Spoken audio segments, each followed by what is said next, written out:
Good morning.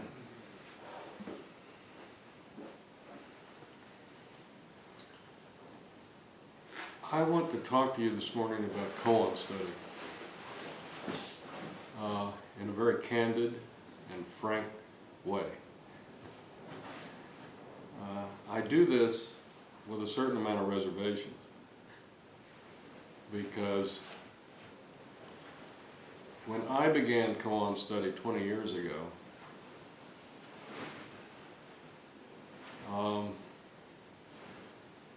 that study was dominated by secrecy.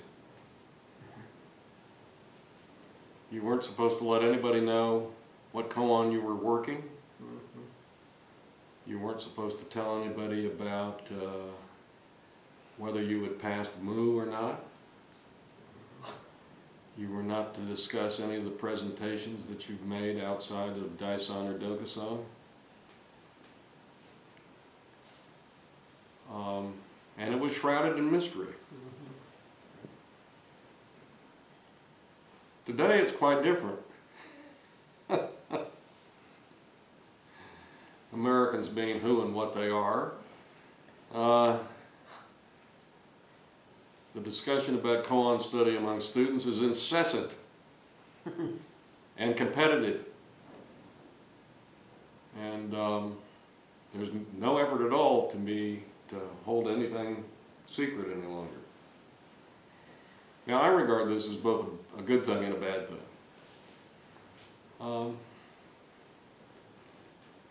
It's a bad thing because I think it breaks down some of the authority and influence of koan study. On the other hand,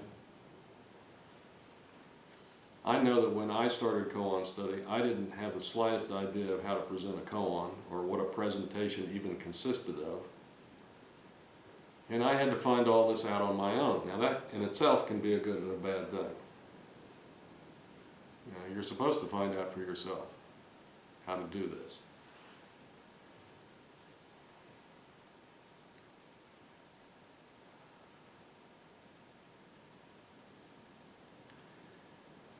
But koan study has changed a great deal. I'm familiar with the way koans were studied to some degree in the 19th century, in the early 20th century in Japan. And those methods, I would have to say, are not particularly helpful to American students. They're not helpful because this is a different culture. We have different concerns, we have different contexts, and I want to talk about some of that today. And I am going to take a particular koan and I'm going to tear it apart, and I'm going to tell you a range of presentations that you can make on this koan, and I'm going to tell you what the presentations are and why. But I'm doing this in an effort to get you to understand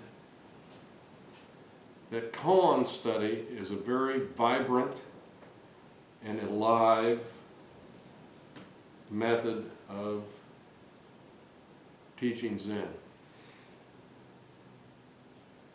And I know that when I started koan study, my teacher told me that the most important, well, there were a couple of things that were very important that I should always keep in mind. The first thing is to have fun. Koan study can be a lot of fun. And you shouldn't become overly serious about it so that you become so attached that you're frozen. The other thing about that he wanted to impress upon me was that with every case,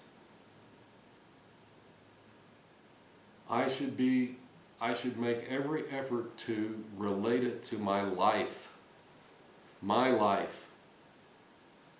It has to be relevant to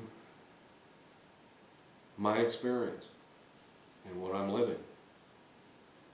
Now that right there automatically gives you a clue as to why late 19th and early 20th century Japanese koan study is not going to do very well in this country. Because we look upon things differently, and the koan that I've chosen to try to explain to you illustrates this very clearly.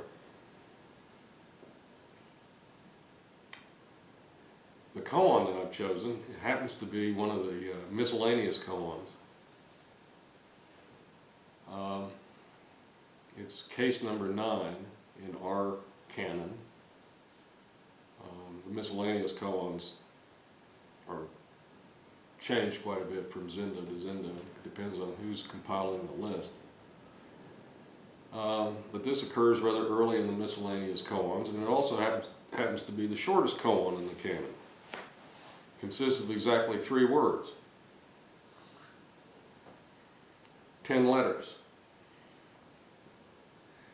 Koan is save a ghost.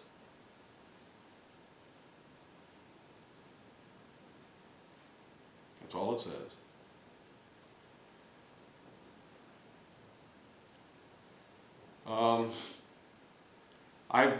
This koan, I think, is a particular challenge for American students because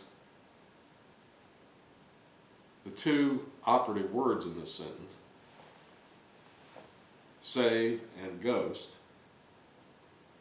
are very difficult for us to understand in the context with which we've grown up in.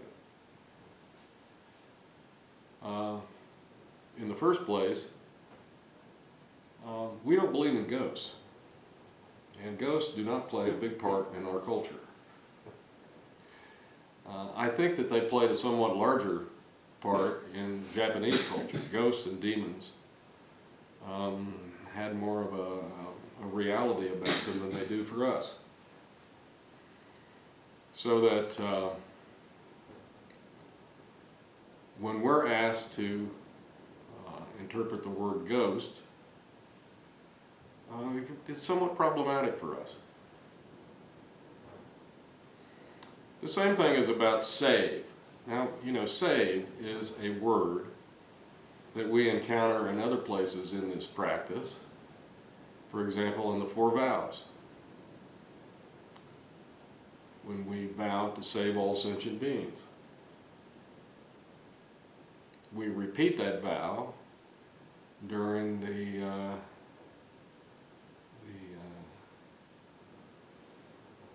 verse of the Koan,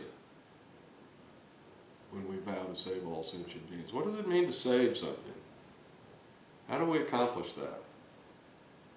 Particularly, how do we accomplish saving something as ephemeral and as hard to comprehend as a ghost?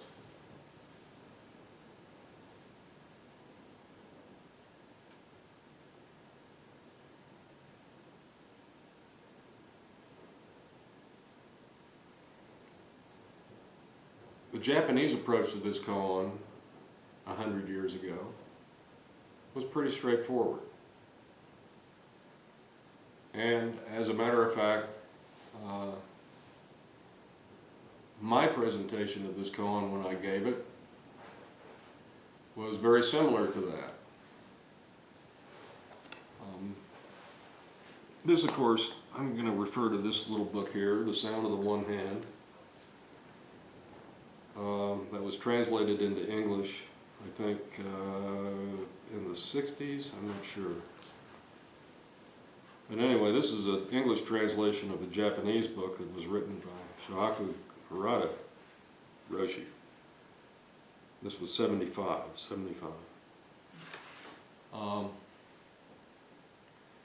Harada, in 1916, had become quite disillusioned with koan study in Japan because it had become rote, it had become routine. Everybody knew the answers of the presentations to all the koans and freely communicated with one another about that in Japan. And he didn't see any sense in doing koan study because it was basically meaningless. So he wrote a book, this book, in which he gave all the Japanese koans that he was familiar with and their presentations. Is he one of the guys up on the wall? Yeah. Yeah, he's the guy up on top, on the right.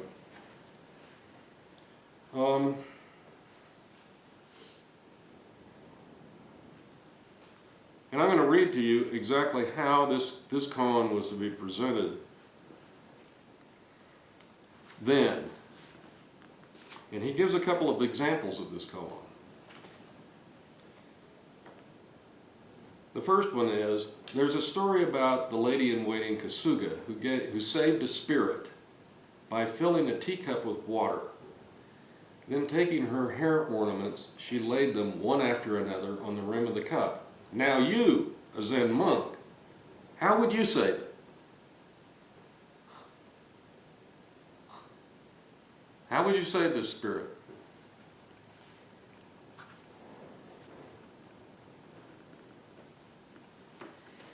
What does the word save mean to you?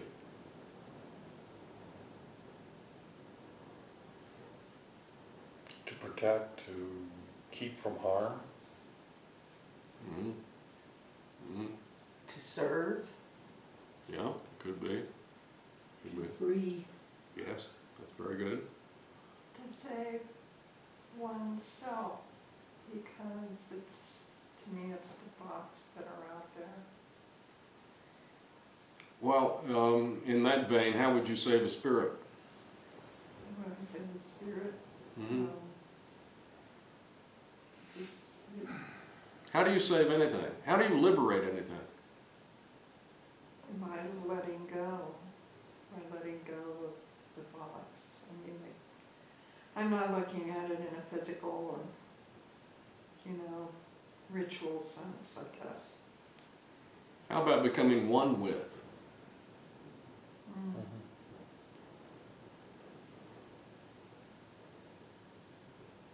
That's the way we save things. That's what is implied in the four vows, in the verse of the cases. And I think that may be an interpretation that we might use in this koan.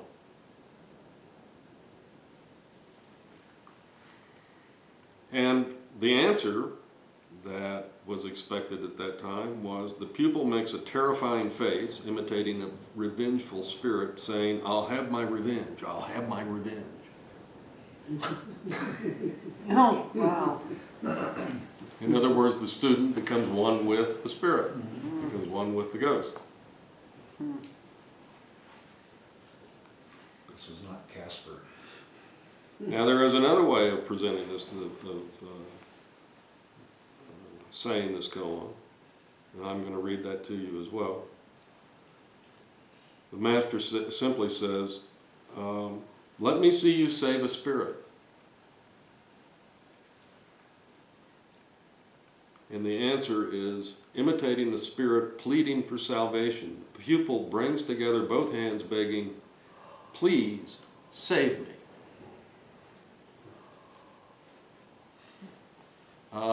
There, it's not a question of becoming one with, it's an exhortation more than anything else. And I actually prefer the first version of that a little bit more than the second.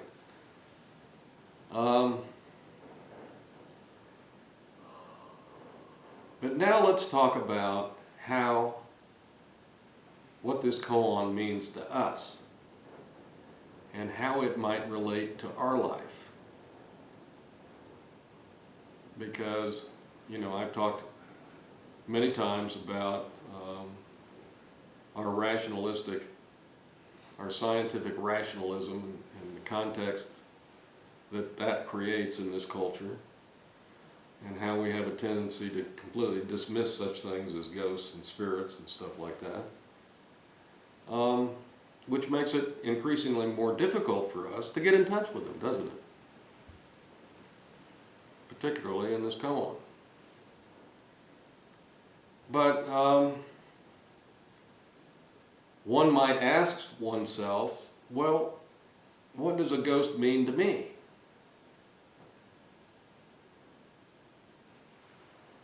Do I have any ghosts in my life? Have I encountered any ghosts? Anyone? All the time. Like what? The ghost of my past. Things that have happened. Right, Things that I've done. Things that I didn't do. right, Those are all there. right. Anybody else?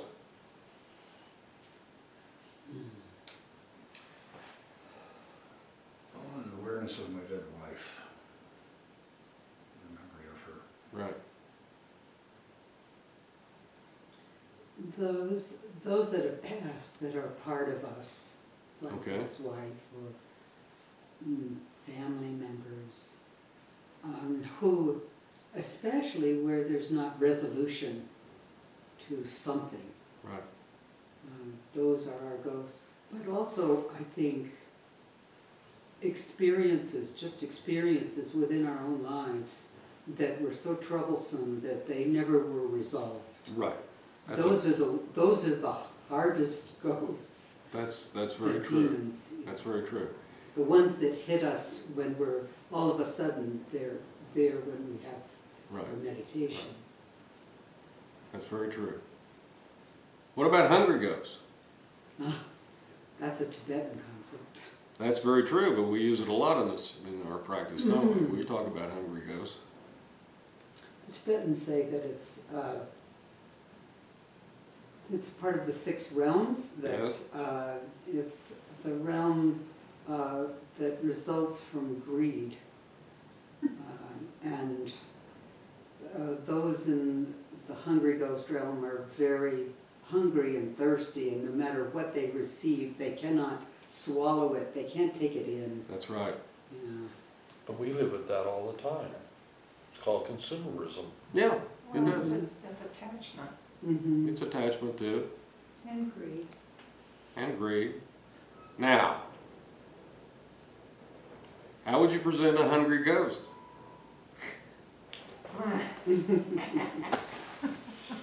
Right. I think there's some kind ghosts around, because I've been given gifts out here in this yard, Yes, Mm. that's possible too. like that piece of turquoise. I just showed up. That's very true. My keys disappeared and showed up 2 years later, in exactly the same spot. I lost a Timex watch in the toilet, and a few years later, it came up and it was still ticking. Really? Yes. Oh. It I've been should through be hell with that. memorialized. Well, that would give you an opportunity to make a presentation. Do you see that? I mean, if you recognize your own attachment and your own avarice and greed,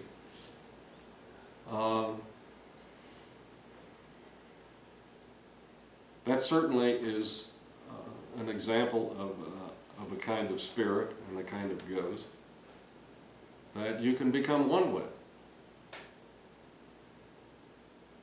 And I grant you that in this consumerist society, that is a context that we can all understand. Now, I'm sorry, what is your name? Donna, Donna. Donna presented something, I think, which is also very important, which is that all of us have a shadow side to our personality. It's the side that we deny, the side that we look away from, that we find it very difficult to confront. In this practice, do we have an opportunity to do that? Where? When we sit. That's right.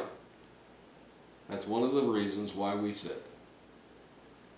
because we allow any kind of thought, any facet of our personality, any concern of ours to arise, and we simply look at it and let it go.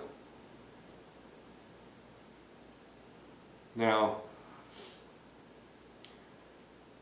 there are a couple of different presentations that can come out of that, isn't there? What are they?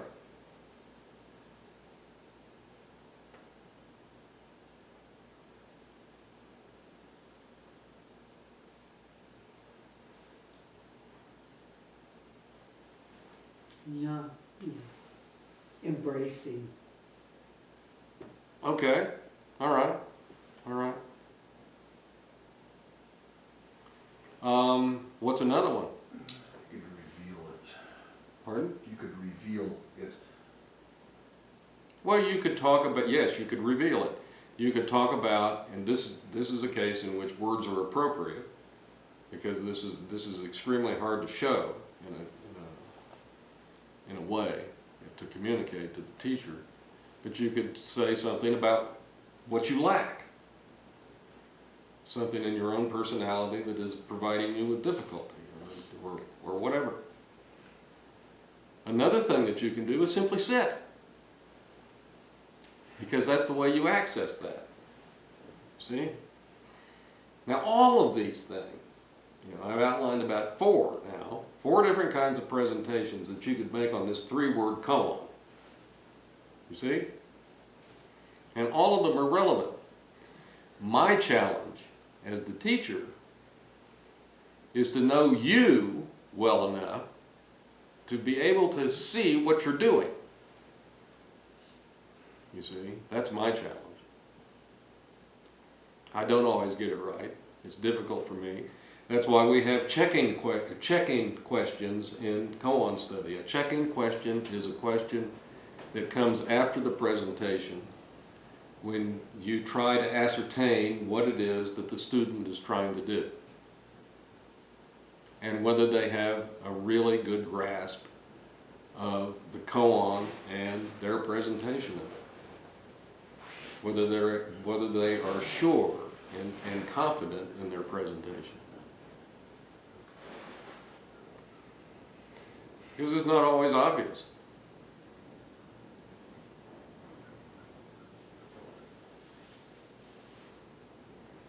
But all of this grows out of the context of your life, and it makes it relevant to you, and hopefully helpful.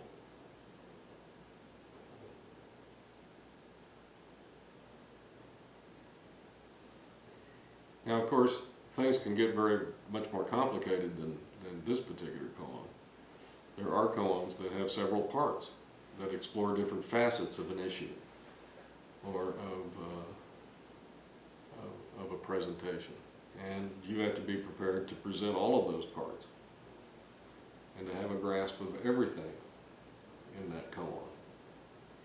It's one of the great challenges of koan study, and it's also one of the things that really I found for myself made it so satisfying.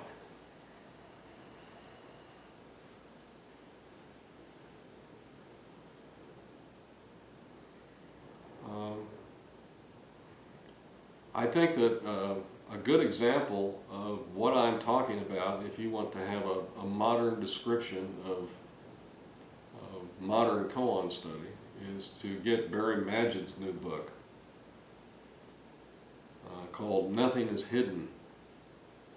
Barry Magid is a Dharma-era Joko Becks, who is a psychotherapist in New York City with a practice, both a Zen practice and a psychotherapeutic practice.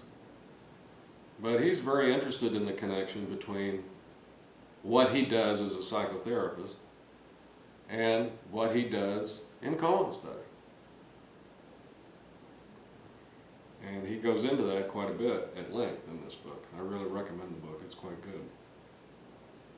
And I think that we'll probably end up reading it in the book club. So.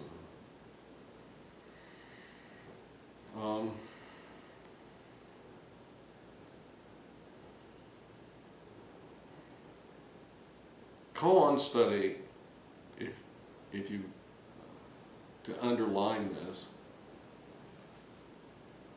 is extremely intimate. It is an intimate relationship between the student and the teacher. Because there, the student is communicating things about themselves that are intimate. And in fact, the teacher is communicating things about him or herself that are very intimate as well. You know, that intimacy is unavoidable. And it is the basis of the entire student-teacher relationship.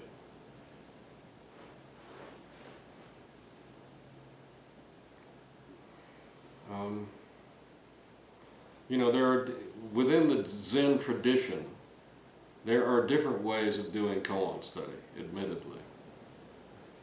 We are a Soto Rinzai tradition. We incorporate aspects of both schools. And one of the things that really shows up in this cohabitation is koan study, because we study koans like a Rinzai lineage. Not exactly. I mean, we don't break our neck to get to Dokusan. Not anymore. Not anymore. And but we do make presentations, and you know, the teacher has the say as to whether the presentation is acceptable or not. In the Soto tradition, it's quite different.